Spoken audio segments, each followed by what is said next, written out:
In focus, sex crimes. We're doing special reports on the topic all day. The trauma from sexual assault can last for years, and experts say it can be even worse if law enforcement doesn't believe the survivor. News 4 Utah's Andrew Reeser reports on training for Utah police, helping them better serve survivors. This training was vital for law enforcement because it delved deeply into the biological responses of the victim's brain while they're being sexually assaulted and shortly after.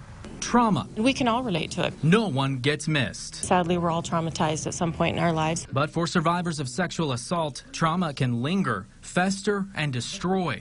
The connection between sex assault and suicide is significant, and so we're literally trying to save lives. You guys are sitting really far back. I'm going to have to yell. I'm going to have to use my mom voice. That's why in this room at the Cache County Sheriff's Office, I started 25 years ago as a sex assault prosecutor Marlise Jones is opening the eyes. This kind of brings it into the real world of these police officers in the Logan area who see sexual assault cases almost daily.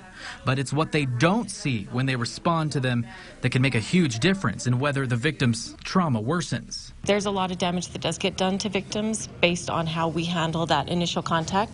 A scientific look at the human brain can help us understand. When a person experiences a trauma like rape or sexual assault, the cortex, or the portion that helps us make rational decisions, is overtaken by the amygdala, the fight or flight portion of the brain. In that moment, a survivor either freezes and submits or puts up a fight.